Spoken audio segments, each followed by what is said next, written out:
Assalamualaikum warahmatullahi wabarakatuh. Perkenalkan, nama saya Nisaul Masruro, NIM 19108040095.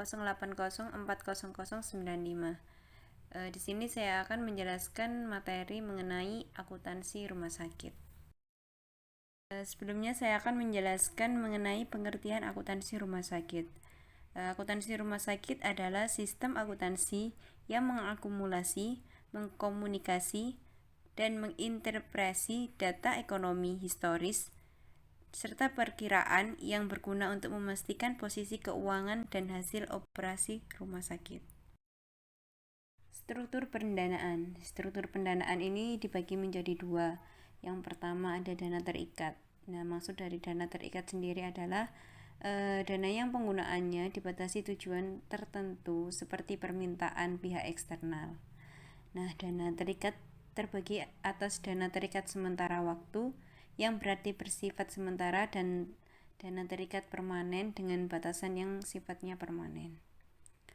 Yang kedua ada dana tidak terikat.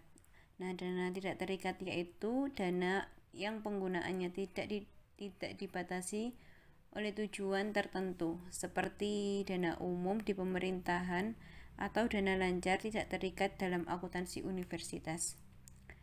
Penggunaan dana umum untuk pencatatan sumber daya atau permintaan dana yang dibelanjakan dalam memenuhi aktivitas operasional utama rumah sakit.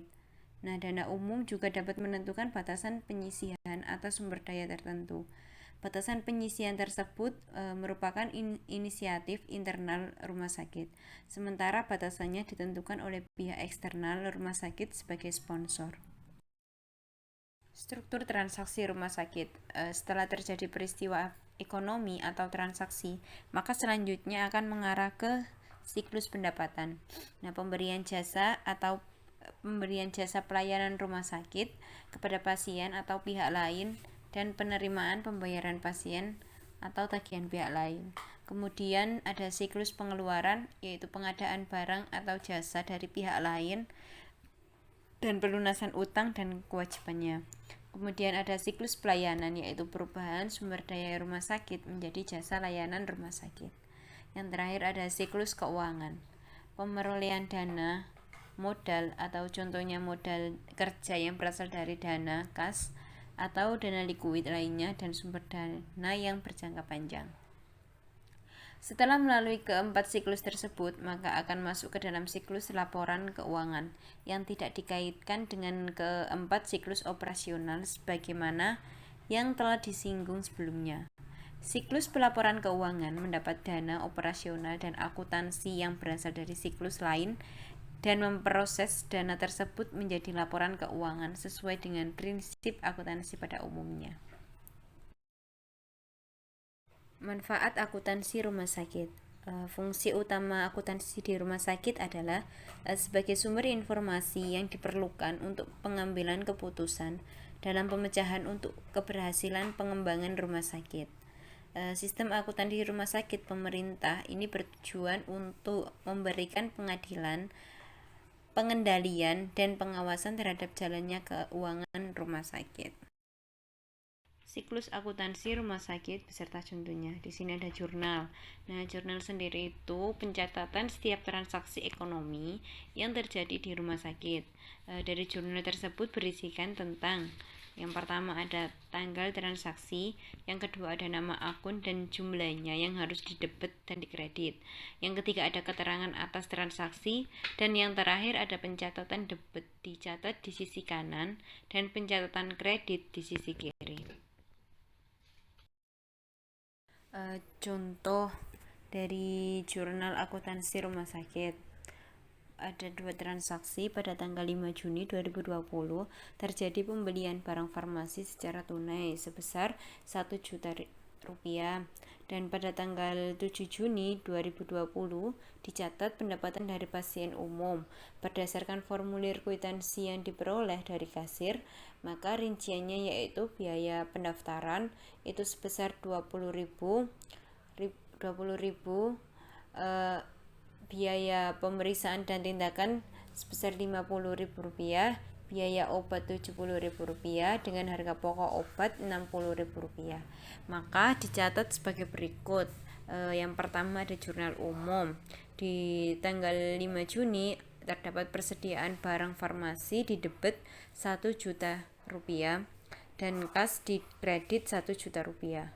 Sedangkan tanggal 7 Juni 2020 ada kas di debit Rp140.000, pendapatan pendaftaran di kredit Rp20.000, pendapatan pelayanan di kredit Rp50.000, dan pendapatan apotek di kredit Rp70.000. Dan biaya beban obat di debit Rp60.000, sedangkan persediaan barang farmasi di kredit Rp60.000. Pada jurnal yang kedua ada jurnal buku besar. Ini di sini ditulis nomor akun 101 yaitu kas. Pada tanggal 1 Juni terdapat saldo awal sebesar 2 juta debit. Kemudian tanggal 5 ada pengeluaran di kredit itu sebesar 1 juta rupiah. Berarti saldonya kan tinggal 1 juta nih. Terus pada tanggal 7 di sini ada debit lagi 140.000. Berarti saldonya 1.140.000. Kemudian nomor akun 121 yaitu persediaan barang farmasi terdapat tanggal 5. Ini di sini ada debit 1 juta rupiah. Berarti saldonya 1 juta.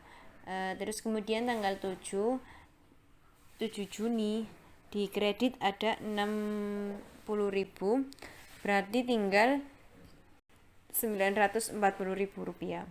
Terus di sini ada nomor akun 401 yaitu pendapatan pendaftaran pada tanggal 7 di kredit 20.000 rupiah dengan saldo 20.000 rupiah.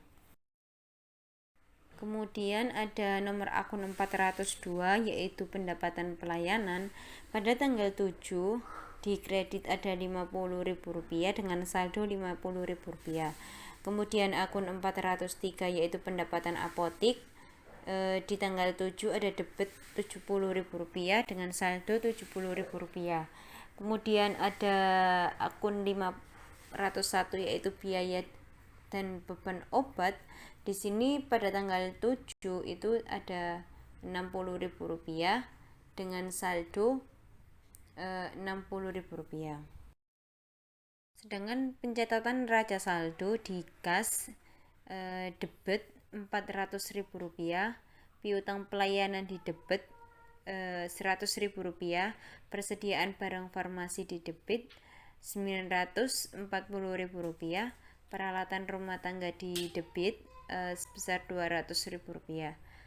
Sedangkan hutang usaha di kredit Rp200.000, hutang gaji di kredit Rp100.000, pendapatan diterima di muka kredit Rp150.000, ekuitas di kredit Rp900.000, surplus tahun lalu di kredit Rp230.000, pendapatan pelayanan di kredit Rp20.000, pendapatan pelayanan di kredit Rp50.000, pendapatan apotek di kredit Rp70.000, beban obat di debit Rp60.000,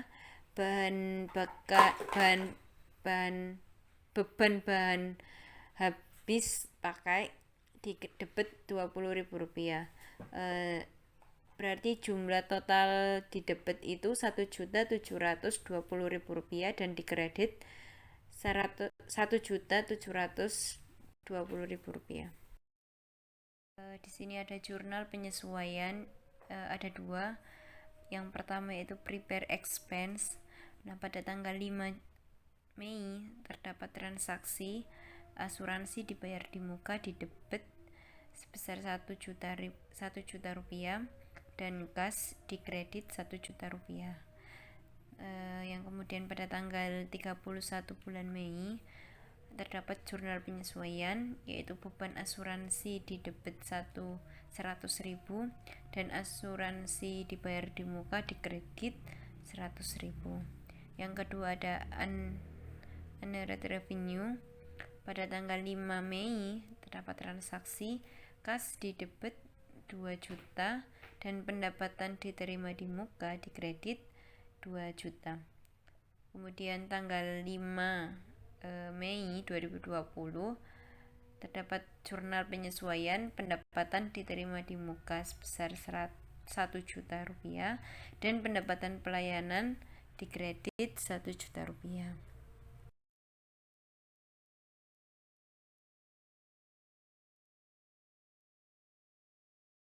Demikian materi presentasi yang bisa saya sajikan atau sampaikan. Kurang lebihnya saya mohon maaf. Assalamualaikum warahmatullahi wabarakatuh.